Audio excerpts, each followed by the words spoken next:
Today we're on Edram Road, south of Eden, about 5 kilometres from the Eden woodchip mill. This morning a group of conservationists set up a tripod on the road, and one man spent almost 12 hours up the tripod before he was removed by police and arrested. What we're seeing now is what followed after the road was reopened.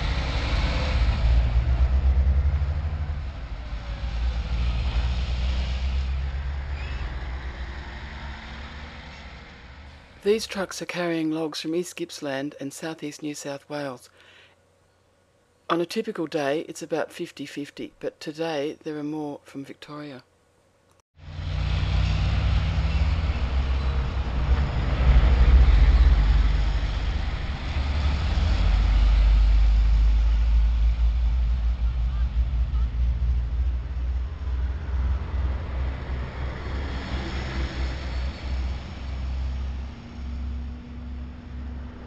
A lot of the trucks that would have gone to the chip mill today didn't come because we were blocking the road. Some of the trucks would have done 2 or 3 round trips. These are the trucks that sat out the blockade, and now they're going in to drop off their logs.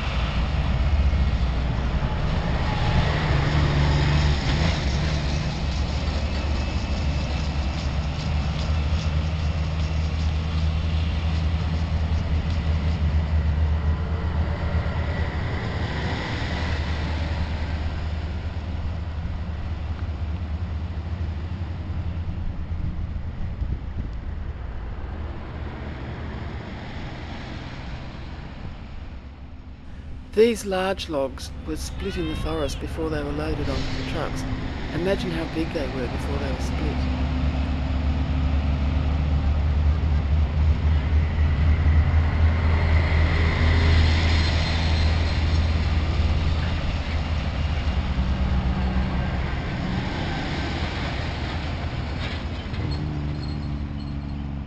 Until a couple of days ago, all of these logs were living trees, part of a living native forest. They were home to wildlife, they were carbon stores, they regulated the water supply to our catchments. I wonder what happened to the animals that lived in them.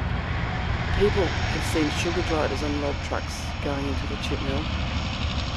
They'll all be made into wood chips and exported to Japan, where they'll be made into paper. In 3 years' time, they'll be carbon dioxide, contributing to global warming.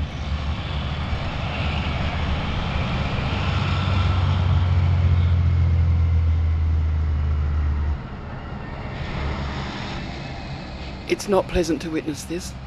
Watching the trucks go by at the end is the worst part of any blockade, but it helps to remind us of why we do it and why we'll keep on doing it until the forests are saved and the animals are safe.